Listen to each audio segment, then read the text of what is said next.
What it is, Brad Lee, back in the studio with another episode of Dropping Bombs. Today in the studio, folks, I got a real treat for you as always. Jesse Bounds in the house. Thanks, Brad. Old Jesse Bounds is an agricultural and trucking entrepreneur. Is that right? Yep. My team writes this. Sometimes I don't know. You're reading it right now. And owns and operates Bounds Hay Company and Jesse Bounds Trucking, exporting hay and straw products from Oregon to Southeast Asia. You grew up in Eugene, Oregon, and you started your business when you were 17. You started this business when you were 17? Yep. How old are you now? 41. So you've been a business owner since 17? Dude, what's the deal? What do you mean? I mean, dude, 17-year-olds in Oregon aren't starting businesses.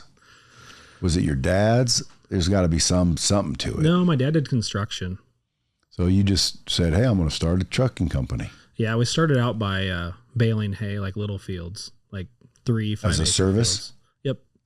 Like, Yeah. I'll come bail, I'll come take care of your field. Somebody has like a small field. So my dad had like 10 acres and he didn't want to take care of it because he was busy doing construction. And I went to work on a farm when I was 16. And then they did hay. And so basically all these people kept calling the feed store that they had. And they were asking them to come do all these fields, harvest them, and they didn't have time to do it. So then I asked him, hey, the owner, can I get all these phone numbers of people and I'll go do them? So then I just started basically going and cutting and baling. People would either pay me to do it or then I would take the hay and then I would sell the hay. What was it called then? The business? Yeah. It was just under my name. Same as it is today? Well, I was just like a sole proprietorship. I didn't have a business like Bounds Hay Company. I didn't establish that till 2012, that name. What made you just go with Bounds? Just had to start building a brand. Jesse Bounds, folks. If you guys want to follow him, go to @JesseBounds_ and @JesseBounds Trucking. Which one do you like better? My personal one, just Jesse Bounds. No, I mean trucking or hay. The hay business, like that's our main business is exporting hay. The trucking really supplements the hay. It's like a service that we use, right? Like so we haul the hay from the fields. And so we have the trucks for that and then deliver it and then deliver the containers to the port. So explain baling hay, because I baled hay as a laborer, when I was a kid for a minute. Shit's hard work. Is that before you tried to do the firefighting? Well, I mean, dude, when you're in Oregon, and you want to work, you can get a lot of gigs, baling hay was one of them.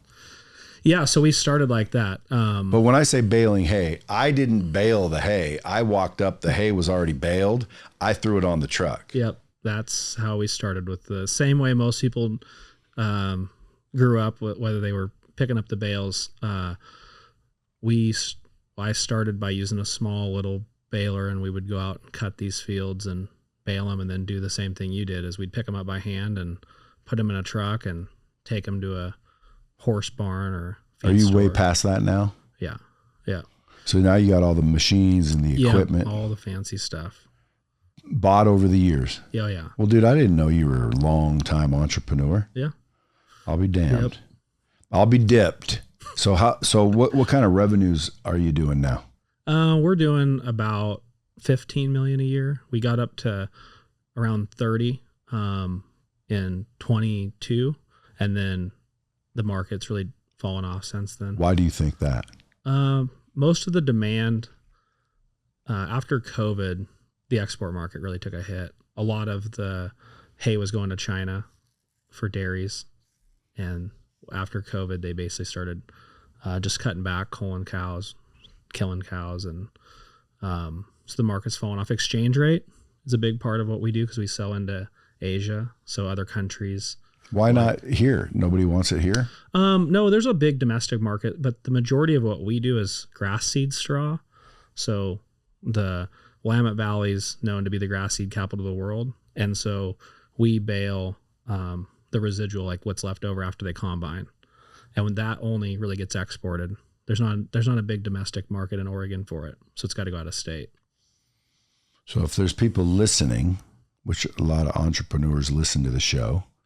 What are some of the things you've learned along the way that would help a young entrepreneur, regardless of their business?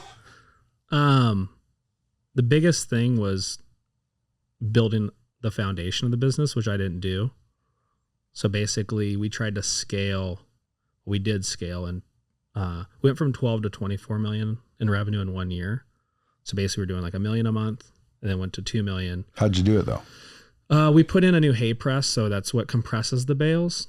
And we just doubled our volume in a month because the machine would produce twice as much volume. So we bought twice as many trucks and we were just running twice as much volume. And when I did that, we didn't have like financial structure.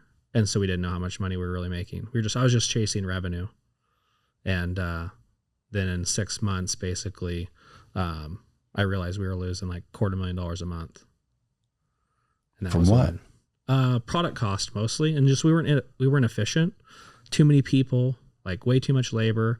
Cause when you scale, like one of the big things, you just add people, and you don't have systems and processes and you're going for it, Brad, and it'll fucking catch up to you fast. So now you're coaching, by the way, other truckers. Yeah. Any mother truckers? I don't think we got any mother truckers in there. No. But well, if there's any mother truckers listening, if they should they join. Want in, they should join. Yeah. It's pretty cool. It's not just trucking though. We have a lot of farmers. We have a lot of truckers in the coaching group, logging, construction. Well, explain the coaching group. So I do a weekly call. So every Thursday, 5:00 Pacific Standard Time, I do a weekly Zoom call, and then we are building out coursework for like accounting and finance, and then we also are building out CRMs, and we're helping build out some automation for recruitment for drivers, trucking companies. So we're using the same process for our company as well. So. And then we're doing in-person events. So you came to the biggest event we've had, but typically we have events of like 30 to 50 people at my house, and we'll do like finance workshops, marketing workshops. And we're just helping them, understand how to run their business. So if I'm up in Oregon running a business, No, not just in Oregon, everywhere. We have a lot of people. The majority actually of the people that come to the events aren't local. Interesting. Like the majority of the people that were at that event were from out of state, which is. How'd you stumble into that though? Just Facebook, social. I mean, honestly, Facebook. Like I just started to, I went to the first event where, the MBA event was that 3 years ago now? Where you and Andy my were there? thing, which really wasn't my thing, but yeah, don't. Yeah, I mean, I learned a lot. Dude, it kicked you off. Now you're talking shit about it. You still Started you out in this whole game. You still are going to do another one for us here, I think, right?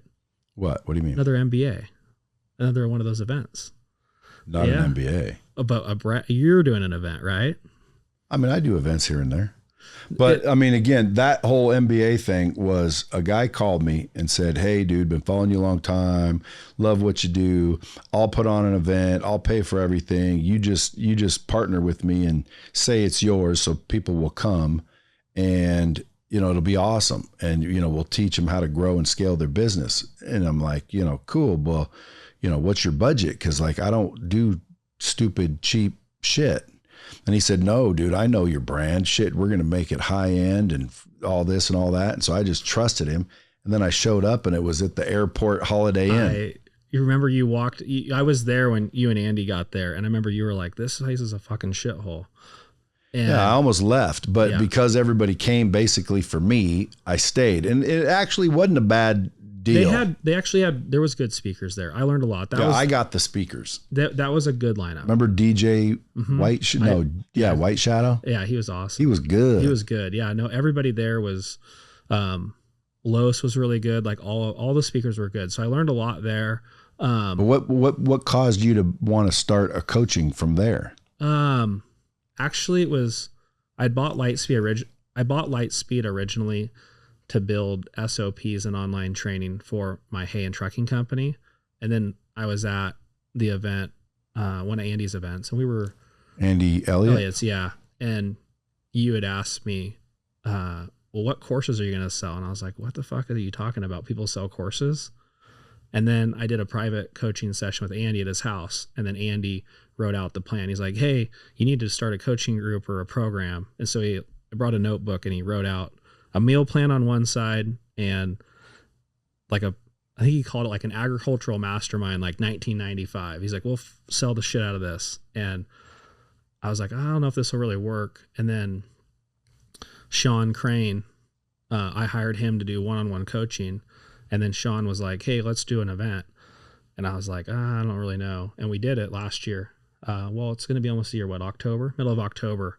We did our first event. We had like 35 people show up. And then he said, hey, why don't you just do a weekly call? The Zoom call. And I think we had like 30 people the first month, and it's just kind of grown from there. So. But you're helping these people. Oh, yeah. Yeah, it's been pretty cool. We have the Facebook group is really engaged. We use a Facebook group. There was a lot more people than 30 when I came over. Yeah, I think there was like 120 there. Yeah. So it's growing. Oh, yeah. Yeah. No, and the opt-out rate's really low. So it's really turned like more into a community. Probably because you're showing them real shit that they can actually implement. It's not like we want to have solutions for them. It's not rah-rah. No. You can't rah-rah farmers anyway. No. They're good old boys. Yep. They don't want the rah-rah. They want the tactical. Yeah, and it's the same with the truckers. I mean, that's why my jokes didn't go very good over there. Yeah. I'm like, dude, I've been gone from Oregon too long. You guys don't even fucking laugh. No, that's why I got out of Oregon. Everybody's fucking lame with their sense of humor. There's still a few of us there that are. No, I didn't see if you were laughing, but like, dude, this shit was funny. They weren't even laughing. They were like, I'm like, they've never been to Brad. They've never been around this stuff, and that's why I did it. Like, it was hard for me to even get people to go or be engaged. And once they do, they're like, we want to go back. Like, we're having our next. Because they're not exposed to like self-development and bigger vision shit. There was so many reshares of all of that content. Even Buckwise was like, we need to do another event. My DMs are just full of people from your group. And like, Adam, who DJ'd, Adam's like, this is the most connected and like just energetic group that I've been around. So yeah, real people. They are. I mean, they're all business owners. And they're all good people. Good farmers and people like that, truckers. I can say blue collar, but like, they're my kind of people. Yeah, and that's but they didn't have a sense of humor. No, they were just not only that, dude, you had them in the sun for fucking 8 hours straight. When I was looking out in the crowd, all I saw were a bunch of lobster faces praying that it would be over soon. They were so fucking sunburned. But dude, they sat there the whole entire time. It was bad. Like we were like, holy shit. Why didn't you do the tent? Dude, it's $1,500 or so to stick up a big ass tent. 70 some degrees. Shit. No, the weather was beautiful. It was nice. But the sun in their face. Yeah. The lady came afterwards, was up there saying how great it was. She looked like a lobster. Her husband's all burnt. Hey, they're like, this is the greatest thing ever. It was a stress test. We wanted to make sure they could make it, right? Yeah, it was funny. No, so 10-4 coaching, how much time are you putting into that? Just a call a week? Yeah, but you know how that goes. There's a lot before, a lot after, I spend a lot of time on social media organically building that group. But why, if you're doing millions doing your business? It's pretty satisfying, actually. It's you get a lot of you get a lot of messages, that, even after the event, it's just guys they're changing the way they, they're working out and they're eating better and they're, stop drinking or smoking. And it's just satisfying to see that. Now, were you fat at some point? Oh yeah. Andy called me fat in front of like 400 people at the event. Yeah. It was pretty bad. How much did you weigh? I actually I think the most I weighed was like maybe almost 240. What do you weigh now? Like around 220. Well, what changed? Who I was around. Your diet? Yeah. Well, it all starts with mindset. It was just, I used to go to the gym in the wintertime because we're busy in the summer, and I didn't understand nutrition at all. I would go there, work out, nothing would change. And then summer would come and I would just not go. go back to all my old ways, eating out all the time or eating one time a day, which is obviously horrible for you. Is it? Well, depends on what you're eating. Intermittent fasting. Intermittent fasting, from but what most farmers or truckers are going to do, what I did is I would eat one time a day at about 11 o'clock at night. So I'd get up, go to work early, work all day, not eat anything, hardly drink any water, and then get home and then just eat whatever was there and go to bed. And that's just not a good program. Yeah. So, but you also started working out. Yeah. So I have a trainer I work out with at least 3 times a week. I started running, started to understand like protein and macros. I still have a long ways to go. Like I'm still not anywhere where I want to be, but the biggest change for me was I wanted to get through summer, through harvest successfully and not fall back to where I started. And I knew once I could do that one summer, I could do it forever. So this was the second summer where I didn't fall back to my old habits. So it's a lifestyle change because most people go on a diet and then they just fall back to where they're at. They just start back over. When did you meet this one? Is it 3 years ago? 4? Almost 4 years ago. So you guys can't see her, but yeah, his over here his better half. You guys married now? Yeah. His better half's over here, which shows you're a closer too. Where did you live? We lived in the same town. She's from. Are you from the Grove? Yeah. She's from the Grove, Brad. No way, really? Yeah. I'll be damned. Yeah. How old are you? 41. So when I was 14, you were a baby. I wouldn't have known you. No. Yeah. So, no, it's been cool because I get in the group, Sean comes and speaks at the events and Sean who? Crane. Oh yeah. Yeah. So Sean's at all the events, mostly there's probably, I would say at least usually 10 to 15 people from an event that will reach out to Sean. And, it's pretty incredible what, how much the guys have changed in the group. It really has. It's changed a lot of lives in a short amount of time. That's why it's growing. Yeah. Because it's working. It's working. You can always tell when those things work because they'll grow. When they don't work, they just tend to die off. Yeah. No, it's usually because it's always the same raw shit every week. And it's like, dude, I joined to build my business and all we keep talking about is working out. Like, when did we talk about business? It's funny. I had somebody come in on one of the calls and it was, Sean only gets on I think he's been on 3 of my calls in a year maybe. And somebody got in the group and they were like, I didn't know I was joining a fucking fitness program. And I was like, well, I had him on this one call, but I'm like, and they're like, I know I need it, but I didn't know I was joining that. And I'm like, well, yeah, you need it. The guy was overweight. He needed the call. He just didn't want it. He'll come around. That's the thing. Well, fitness does contribute to your overall, I think, success, your energy, your confidence, your the whole bit. I mean, it's legitimately a part of it. It's not all of it because again, at some point, dude, tell me how to grow and scale my business. Tell me how to get more deals. Tell me how to train my people. Tell me what software I need to use. Tell me what frickin' resources you have that I can use because it might take me a year and get ripped off 6 times before I find the guy that you're using that you now trust. Yeah. So like these programs are more than just, information. It's resources, it's networks, it's relationships. You're probably doing business with some of the people in the group. There's a lot of business being done in the group. That was the part that's why I would join the group myself is because, dude, there's people in that group that probably need what I got.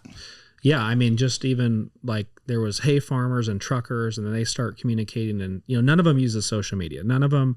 One of the biggest things that we push them to do is use organic social media, right? And whether it's in Facebook groups, whether it's, just posting consistently, even if it's a couple times a week, they're not posting anything. And then most of them don't have the self-confidence to turn the camera around, shoot a video, post it, because, everybody's going to start talking shit about you. And, it's getting them over that hurdle. And a lot of The first problem a lot of them have is they're not comfortable with turning the cam around because of their appearance, right? Maybe they're overweight or something. So they have to fix that first and get that self-confidence so they can turn the camera around. How do you teach them that though? So a lot of them are posting in the 10-4 coaching group, which is a private group only for 10-4 coaching, members. And because it's a community, they feel comfortable posting the content in there, and because there's no negativity. If there's anybody in there that says anything, they're fucking out of there. Let me come in for a day. Yeah, it is self. I want to make fun of people. Well, your humor will go over fine. Shit. It's hey, they didn't kick you out of there, did they? No. I got a bunch of DMs from people. Yeah. So. But most people that, hey, I didn't join a fitness program. Like that's part of their problem. That is their problem. It's their mindset. Yeah. Like they can't, and then the person's like, I know I need to, but I didn't know I was joining that. And it's like, well, we and don't tell me the truth, Jesse. Yeah. Just tell me what I want to hear. Like that doesn't work that way. Sometimes you need the truth. They need the truth. Yeah. And that's what's good about having like, Sean and Adam are really good about communicating that at the event. Like they're not afraid to say I think there was a point where Sean was he was talking right to people that were overweight, and it's like, fuck. It's like, well, they need it. And most of them will take that and change. That's what I've seen. Hardly ever do any of them not. So yeah. And then we just, sales and marketing. Like I didn't understand sales and marketing at all. My products, basically would sell themselves the way we sell overseas. It's a commodity they're going to buy every month. How did you know that people in China or wherever the hell they are would want hay? So when I was in high school, the farm that I worked at when I was 16, there was some Japanese customers that came to the field. I remember that. And I was like, what are they doing? They're out there, looking at the grass, and they're like, oh, we're sending it overseas. And then when I started my own business, there's all this grass seed straw around there that gets exported, and there's these hay presses. And so I just reached out to some of the local exporters and asked if I could sell them product. And I went door knocked to farmers, and I started selling to basically people that were selling overseas. And then so they just mark it up? Yep, they would just mark it up. And then in 2012, so about 10 years later, then I bought my first press to export. And then I hired someone from another company to come help me. Have you been to Japan? Yep, Japan and Korea. Have you been? She went to Korea a lot. Was it 2 years ago? So you go over there to get business? Yeah, mostly see the customers. Our customers are consistent. They buy a month. Because they're feeding, animals, they have to buy every month. And so the volumes will change. And the reason why they change is they will buy from other countries different times of the year. But we have consistent business. So most of it when we go over there is just relationships, checking in and, looking at the market, doing kind of recon. There's products that come into the country at different times of the year that compete with ours. And so I like to go over in typically December, January to see how much volume they have in the warehouses, what the other crops are like in that area. So you have land? Yeah. So do you plant specifically for what their needs? The majority of what we do is we actually buy a lot of product, and then we go and harvest it. So you're an exporter now? Yeah. So do you now buy from local farmers and export it? Yeah, we buy from a lot of farmers, yeah. How come Japan doesn't just go buy direct from farmers? They do. There's Japanese companies and Chinese companies that have facilities in the U.S. You've probably heard on the news. There was one in Arizona. There was a lot of they were talking about them exporting all their water down in Arizona. It was all over CNN and stuff and Fox and all the big news channels. They were trying to. They basically had government wells that they're pulling water out of and irrigating alfalfa fields and then exporting that. And so there is a lot of foreign investment in the U.S. companies that do it themselves. So how do you decide on the crop? Because again, why hay? Why not alfalfa? Why not corn? So it's different regions. So alfalfa is grown in high desert. And a lot of times it's used for rotation. So the way farmers work is if you grow the same crop forever, it'll get disease and different things. So you have to rotate the crop. So why not tomatoes? Well, it's all about climate. Yeah. So like tomatoes won't really grow like in like Winnemucca or somewhere very well. Well, you're in Oregon. Yeah. So where we're at, the majority of what we do is the grass seed straw because that's what's grown. Is it like the cheapest and most profitable? The straw is cheap. Yeah. And so in our type of business, why don't they just grow it themselves? Overseas, they don't have the land mass, so they have to import. Huh. Yeah. It's the terrain. It's too steep. They don't have the land. So they have to import in those countries. See, people wouldn't even know this. No. How many farmers are out there trying to farm pumpkins when they should be growing straw? Growing straw. Well, like I say, it is regional. I get a lot of people, like even in the coaching group, they'll be on the East Coast. Like I said, a lot of the people are not from around here. And they're like, hey, can we export? And I'm like, no, it won't work from where you're at. So it's the quality that they have isn't good enough. It's maybe the humidity is high in that area, like on the East Coast. The shipping's screwed up, or it costs way too much to ship. So there's a lot of factors that go into it to make it economical to ship it overseas. Are you concerned about the longshoremen? As long as they just stay over there on the east side, that would be good. We don't need any more problems on the West Coast. But yeah, I hear it's happening everywhere. It's so far they haven't shut down the West Coast ports. What if they do? It's pretty fucked up. Yeah, our business stops. And we've had it happen multiple times. I had it in 2000. Now you're going to have to get into shipping. No, I don't want to go down that road. That's a heavy duty. That's a whole nother, no. It happens. We had it a couple of years ago. We would have trucks at the port and the guys would just fucking go home. And your drivers would call and say, well, we don't know what to do. Like the longshoremen just went home. Why do you think these companies that pay those longshoremen and get in these arguments, why don't they just give up a little profit? Knowing full well, dude, the whole world comes to a stop if the longshoremen go on strike. It's politics, Brad. You think it's politics? It's all fucking politics. So you think it's somebody making a phone call? Uh-huh.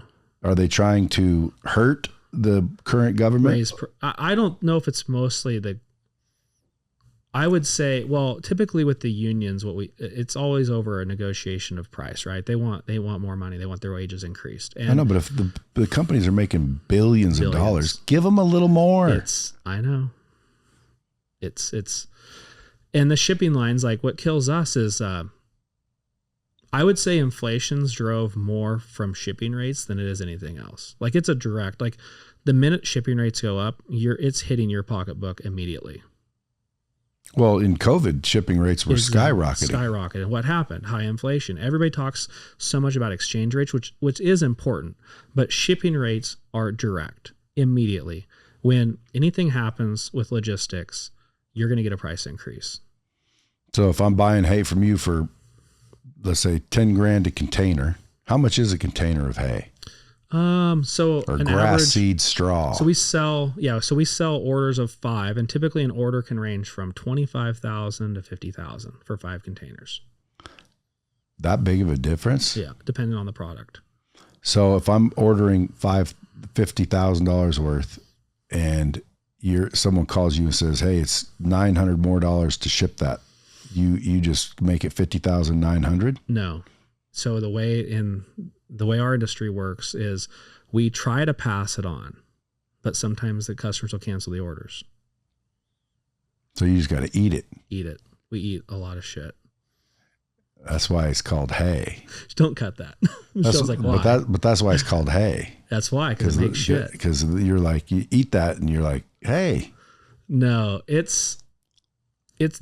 Brad, that's probably the most challenging part is we don't get to pass all that on.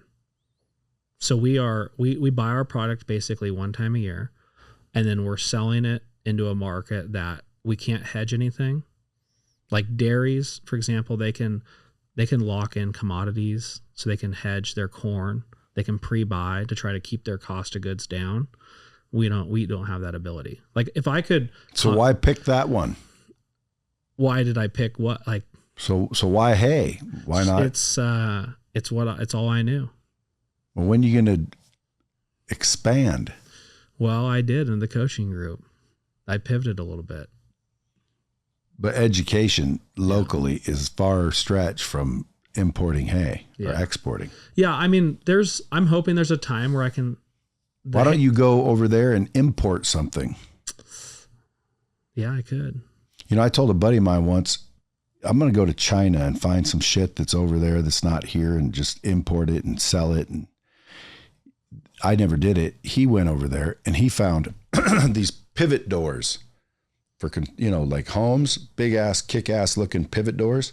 Well, over there, apparently they can make them cheap as shit. So he started importing pivot doors. And now he's like got a huge company selling pivot doors to all kinds of construction companies and designers. And dude, I'm like, well, why don't they just go to freaking China and get the same one? It doesn't make sense sometimes. Yeah, I mean, the other part of it is you have to do what you want, like what you're comfortable doing or what you like to do, or I don't think you're going to be successful at it. And I think that there's still going to be opportunity in our industry. We're just going through a transition period right now. And I mean, it's worked out for me long term. It's got good cash flow. It's not going away. And I think that there'll be a time that we can scale again. You know, it's just right now is we got to just kind of tread water for a little bit. Why do you think it stopped? In our industry specifically, there was too many people in that industry. The majority of the owners in the business that I'm in are probably 65 to 70, and they just haven't retired. They won't retire.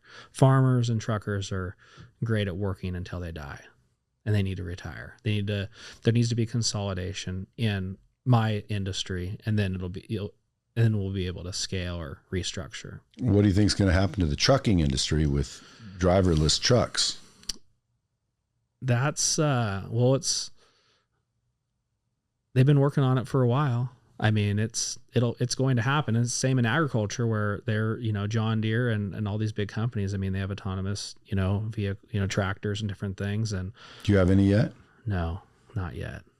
Would you do it if they were much cheaper? Well, it's not even like if it's cheaper, it's just, well, is it cheaper to run? Right. And drivers, you know, finding operators is challenging, right, for any business. But I think that are you hiring? We're always hiring. So if somebody's listening, they want a job, reach out. Oh yeah. No shit. We're always hiring. Yep, but we're local. It's got to be Oregon. It's got to be around Eugene. We get a lot of people that reach out that don't live around the area, but yeah, we have to have. What if they're willing to move? They gotta. Yeah. See, I always figure like help's never hard to find for me. I put out the message that someone's looking, and boom, you'll get calls. I guarantee you'll get calls from somebody going, "Hey, I heard John dropping bombs." Oh yeah, no, it's huge. We use, and that's how we recruit is through social media. Yeah, yeah. We used to use the conventional, you know, Craigslist and, you know, Indeed, and we've completely changed. We do not use that form of advertisement anymore at all. So how can the bomb squad help Bounds Hay Company or trucking? Well, I think spreading the word about the coaching group would be great. We already did that. We did that for the hay company. Yeah, more farmers that are, you know, in our area, and truckers drivers. If you are looking for a job, we're always hiring truck drivers. Yeah. And youngsters that are coming up right now, building companies, give them a couple of tips that you had to learn the hard way. They need to understand their finances, number one. Like I would say starting out young, you got to learn that one way or the other. And don't. How's the best way to learn it? Get in our group. We'll teach them. No, I would say the fundamentals of business. Like you have to, I think that's when I look back, I wasn't around people that thought differently. Like you said it at the event. It was, you're in your community or your county or your city or whatever it is. And all you know is whatever everyone's feeding you. And once you break out of that, it's like a whole new world. Realize there's a big old world out there. There's a big old world, and Lots of different ways of doing shit. and everybody just stays in that, right? And so for me, when I look at it and I look at all of my friends, and a lot of them are still in that world, and it's like I'm trying to get them into, understanding the core, parts of the business. And if I would have known what I know now when I started, it'd be a complete game changer. Well, you made it anyway. Made it anyways. But imagine, I can only, I see guys that come into the group, like in their 20s, like 23, 25, 27, and they're in there and they're working and they're learning. And I'm like, you guys are going to, if you guys continue the way you're going, what you're going to do is going to be unbelievable. I mean, at that age. Yeah, because it started early. Dude, they start early. When'd you start? Well, I didn't start learning any of this stuff till just a couple of years ago. Isn't that crazy? Yeah. Didn't that make you want to like kick yourself? Yes, it does. I do the same thing. People say, what would you tell your 10-year-old or 18-year-old self? And I'd say, shut up and listen. Yeah, just is there a hack? It's like, just fucking learn from people. Like, ask questions, and then do what they say. Like, you think all the old timers like, oh, don't do that, don't do that. You just blow it off because you're a youngster. And then 20 years later, 15 years later, you're like, fuck, I should listen to that guy. It's like, yeah, he's already been there. He's done it. So you're just buying time. So what are your immediate plans here? Just to ride out this lull? With the hay business, yeah, we're gonna we've completely changed our operation to where we're a lot more vertically integrated. So we're lowering our costs, and then we're just gonna maintain where we're at until the market turns around, and then hopefully we'll scale again. When you say hopefully, well, I'm not gonna wait. I'm not gonna throw good money at bad. What's that mean? Well, if the market doesn't turn around, then you got to do something different.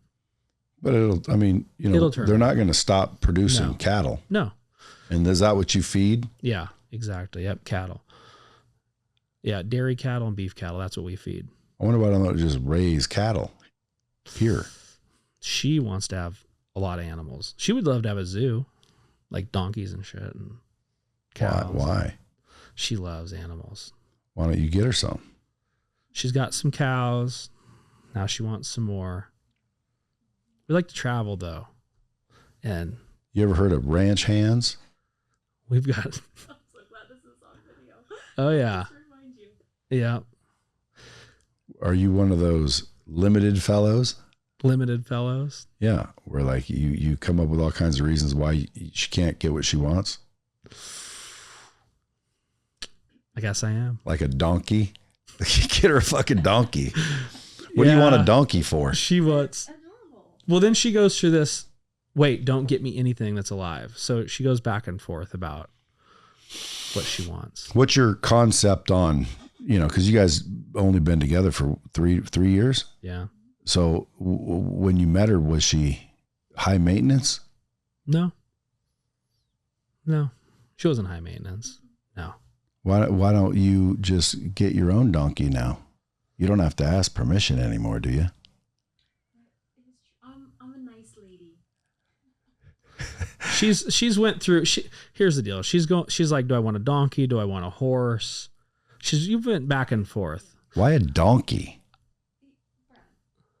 You haven't seen all the regional donkeys? Yeah, but what do you do with them? I know what they do with them in Mexico. Okay, No. Just chill. They're like little. I want a mini one. They're like dogs. So it's just for fun. Yeah, she wants one for fun. She loves animals. But raising cattle, dude, now you're a rancher. You're a rancher. Yeah. That's different than a farmer. That's different. Yeah. Yeah. That's What about like if the weather changes, is it a crop that is pretty safe? like our crops. Yeah. Yeah. Because like some people plant crops, dude, and the frost comes in and screws up the whole damn crop. Yep. No, that's the thing is like, and like vegetables, like you're talking about that, all those type of commodities or those crops there's weather can come in, disease, bugs, different things can just take them out. But what we do is, it's very safe. It rains every year in Oregon, so we don't have a problem with rainfall. Some areas they'll plant something that's dry land, which means, there's no irrigation. And so they're relying on rainfall. And if it doesn't rain, they don't have a crop. What about, like if you're getting up in the morning and you see, like, what do you do every morning? What do I do? Yeah. Like, what's your day look like? You're not out there baling hay and shit. driving combine. So last summer, I was actually back on the baling crew all summer. So yeah, that was the first time in a while. What are you doing when he's doing that? I run the coffee shop and I'm the office manager. So you guys are like a power couple. Yeah. Where's the coffee shop? Yeah. It's in Junction City? Yeah. So you guys are never where we were. Unfortunately, no. Yeah. Why do you just leave that beautiful house and land all alone? Well, we're going to spend more time there. Yeah. So normally where are you? In Eugene or Junction City. Yeah. Junction City, Oregon. Yep. That's our main. Yeah. Has it grown?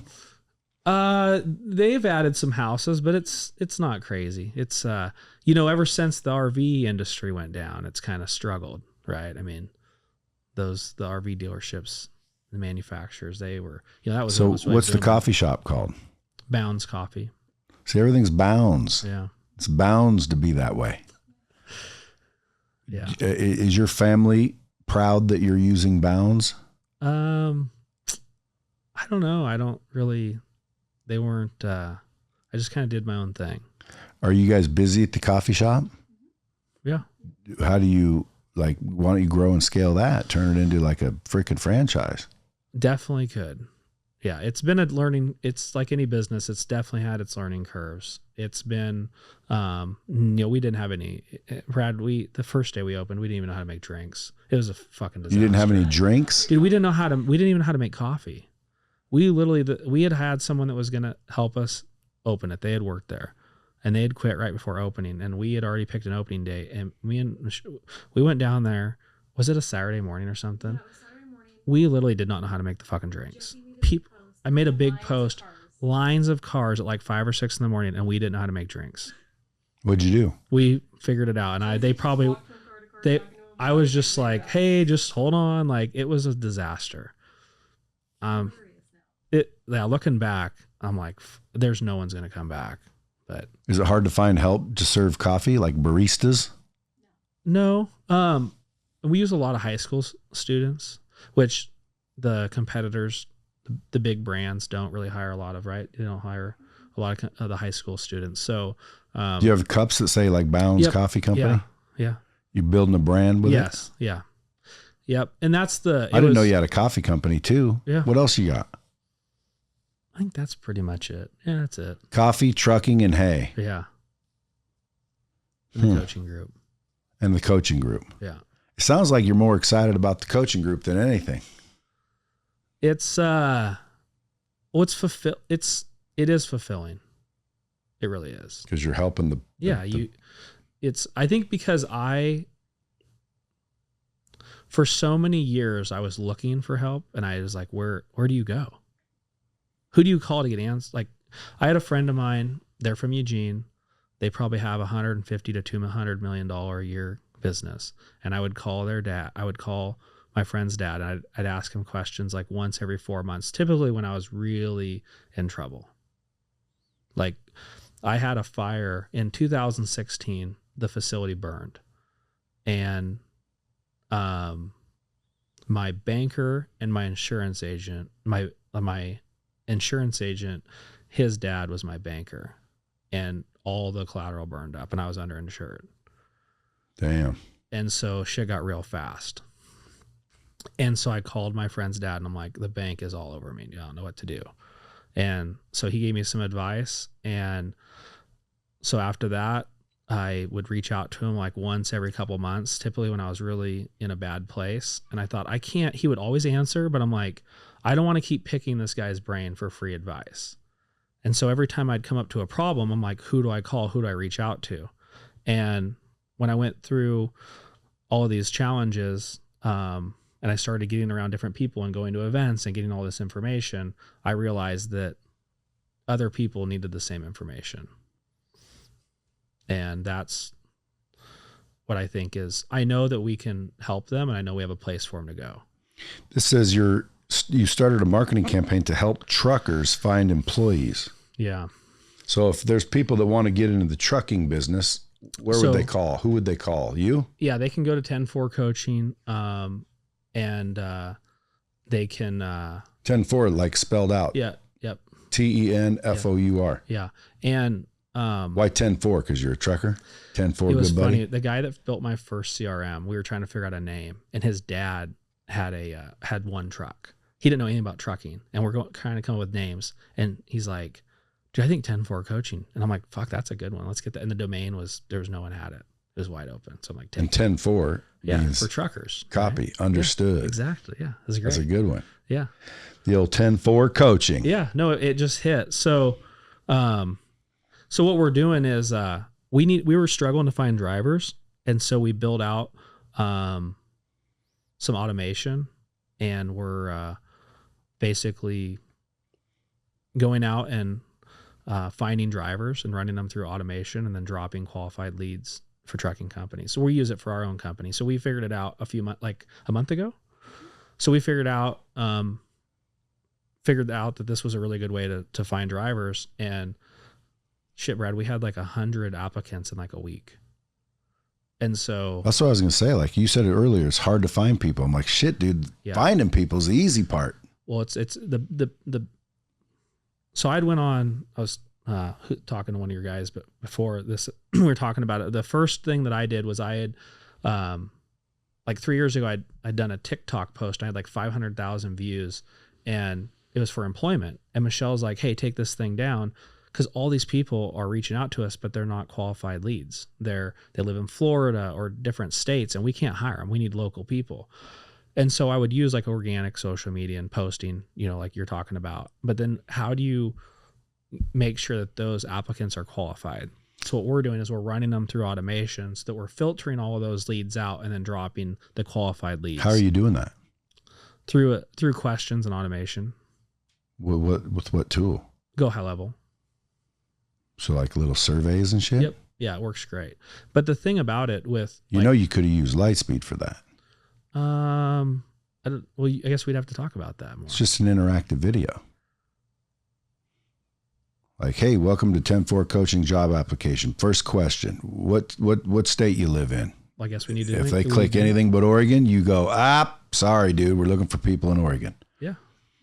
And then if they click Oregon, you go, oh, okay, cool. You willing to work 9 to 5? They go, yep. You got your CDL license? They go, yep. It's just an interactive. It's just like if you had a human being on the phone to ask these questions. Yep. But you just make an interactive video that leads to where if they click the right buttons, it's going to book a call or create a Calendly link or whatever you want to happen. And all the people that come to the site, you pop up, talk to them. Because again, talking is better than a survey, but when it comes to jobs, surveys are all right because people are willing to fill out online applications that include questions. But a lot of times, dude, you can just create an interactive video that literally pops up and weeds people out just like this with questions. Yeah, we should do that on a second step. It's a screening tool. Yep.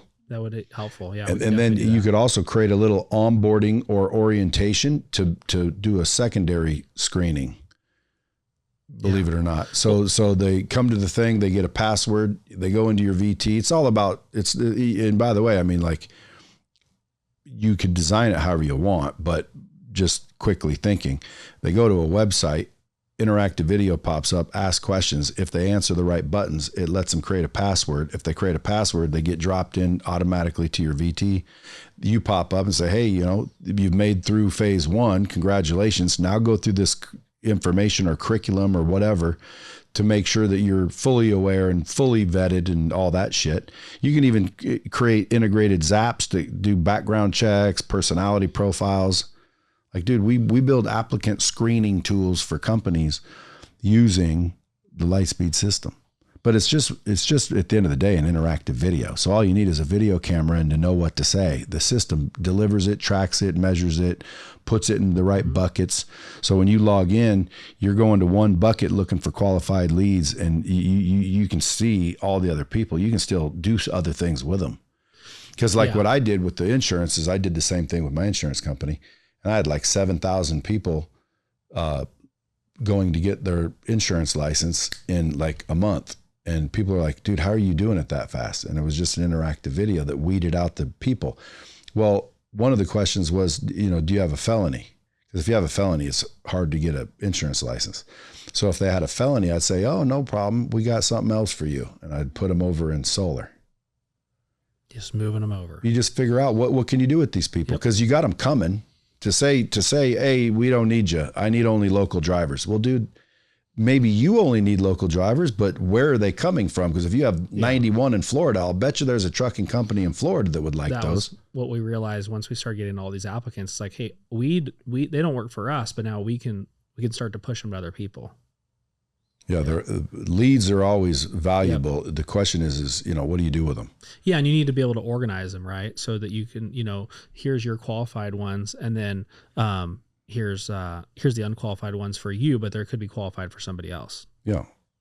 Yeah, and I like the interactive part because that's where you get that second step. That first step is, it's pretty easy to kind of filter that first step, but once you get them in, I mean, Michelle, the second step is then they have to call them, right? A lot of times, and you spend a lot of time on the phone. What do you say to them when you call them?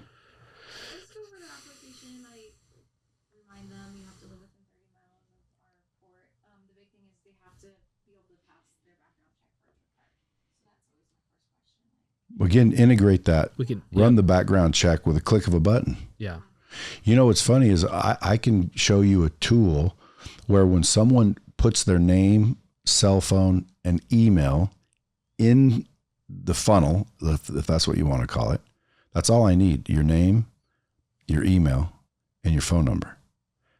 I'll send over their credit with their name. In other words, when they put their name, email, and phone number in the application or the funnel or whatever it is, the opt-in, I can pull their credit.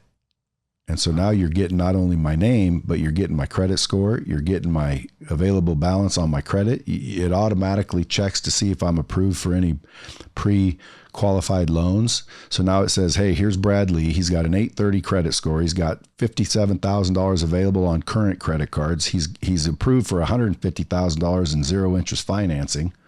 And now you're like, damn. So now you look at the leads and you have 1,000 leads. You don't have to sift through and hope people can afford shit. You know exactly what they can afford. Even with the 10-4 coaching, I don't know how they apply to join that, but let me know if you want that. Because I'd like to see that. I can hook you up with the guy. Well, it's not my shit, but I use it. Yeah. So like if you go to, apply to work for me, I can see your credit. And people are like, well, why does that matter? Well, because, dude, if you're not paying your fucking bills, you probably don't have integrity or ethics. Yeah. Now, you might have ran into some trouble, but credit usually gives you a good indication of the condition they're in. And, if I've got 100 applicants, I want to call the ones that are, upstanding, good credit people first. If I run through those, I can still go talk to the bad credit people, but why? Yeah, you want to start at the top of the pile. And filter them. Yeah, that's the biggest based thing. on their credit worthiness. Yep, filtering all those leads is the most important And part. people don't think that happens, but that happens all the time. You go apply for a job, dude, they're running a background check. They're looking at your social media to see if you got your ass out on there, what religion you are. They do all kinds of shit. And now with AI coming in, how do you think AI is going to affect the hay business or the trucking business? I don't know. Haven't really thought about it that much. Well, you better start. I know. I'll be your coach for free. Mine's BL coaching. Dude, you better figure out AI. No, I know. Because you're either going to get run over by it or you're going to be driving it. What are you doing with it? I'm leveraging it to create courses, interactive pathways, thumbnails, all the descriptions and test questions. So like, I don't know, I haven't ever looked at your system, but I'll bet you I could take all the content in your system, run it through AI and create custom thumbnails for the course artwork, descriptions, interactive segues. See, and it just spits it all out. This is what's important about being around different people. I mean, this is how you learn. Yeah, but again, every industry is going to be affected by AI. The question is are you going to be driving it or are you going to be run over by it? Right. So no matter what industry you're in, you better start looking at AI and how to use it, or you're going to get probably put out of business by it, or someone who drove it instead of sat there. Yeah, and that's what happens is people don't change, right? Their business model or their plan. And as things change, then they just get overran. Well, dude, AI is getting better and better, faster and faster. And you know, you think to yourself like, you know, hey, I bale hay. Well, how's it going to do that? Well, dude, start looking, because maybe it's not going to bale the hay, but maybe it's going to create the systems and procedures to bale it faster, cheaper, and you know, more efficiently. The biggest thing with ag and trucking will be the you know, autonomous vehicles, right? That's going to be the big change that's coming in that specific industry. And just to point on, like, I have reached out to several friends of mine that have trucking companies about this pretty simple process to find drivers. They don't want to even think about it. They're only going to continue to use the traditional ways, and they're like, well, we'll just park trucks. So they're basically just going out of business because they don't want to change. Well, if you find people like that, call me. Like, me and you should start a mergers and acquisitions company. Just buy them up. Well, yeah, because if they're going out of business, dude, there's a lot of people that are like, I can't find. I knew a guy once, he had a truck just sitting there. And I'm like, what happened to it? It blew an engine or something, and it was like $9,000 to fix. So he said, fuck it. Mm-hmm. Well, I knew another guy in the trucking business, and he was trying to get me to loan him money to buy more trucks. And I said, well, why don't you just call this guy and spend $9,000 and fix his truck? He doesn't even want the truck. It's just sitting there. So I hooked those two up, dude. This dude freaking put like $12,000. Turned out it was 12, not 9. But he put $12,000 in a truck and then made a deal with this guy. And now this guy not only, you know, has his truck employed, but this guy that didn't have to finance a truck and buy a truck got to use his truck to run loads. So he's just, now he cut a little piece. So they both won. And I'll bet you there's a lot of trucks out there in the same condition.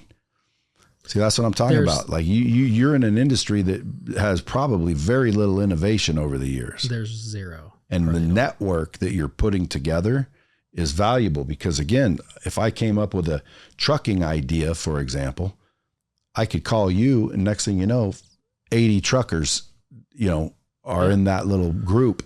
Well, it's just like I said, what's happening with this driver recruitment. What we're doing is simple and it works. You can set it up in literally a day and get drivers. So folks, you heard it. If you guys need hay, grass seed, straw, you need a truck, you need something trucked, you need some coffee, you need some coaching, you need to learn how to grow and scale your business, Jesse Bounds. Thanks, Brad. At Jesse Bounds _ or go to 104coaching.com if you want a job. If you need drivers, go to 104 Coaching. Get a hold of these folks, good folks out of Oregon. Appreciate you coming in. Thanks, Brad. And hopefully I'll be asked back to one of your events eventually after well, we're going to have more. The asses stop chapping. It's going to be. What was the feedback on Mead? Were they like, why'd you bring this dick? Everybody liked all the speakers. Like the whole event. You'd say that no matter what. No, it's, dude, did you see you got the reshares were unreal. The tags, like they still keep coming. And that doesn't happen with, you know, there's, like you say, there's, you know, typically the day after the event, everybody's pumped up, but how long has it been? Almost 2 weeks now. And there's still people resharing and tagging. I didn't notice. I noticed you didn't sell any tickets to the next event. We're, correct. No, I'm not a big, you always need to do that. I know I'm working on that upsell. We have, dude, it's just like, listen, you know, if you guys like this and you want more of it, join the group or get your ticket to the next event for 50% off. And that way, literally you would sell the event at the event. Yeah. Our next event is going to be, middle of November, 15th and 16th. It'll be a finance. Now you got to start all over and sell them all again. You could have sold half of them right there at that event. Yeah. Or gave them some sort of most of them VIP access. Like if you buy your tickets now, you get front row. Or, you know, some sort of stack, some sort of bonus.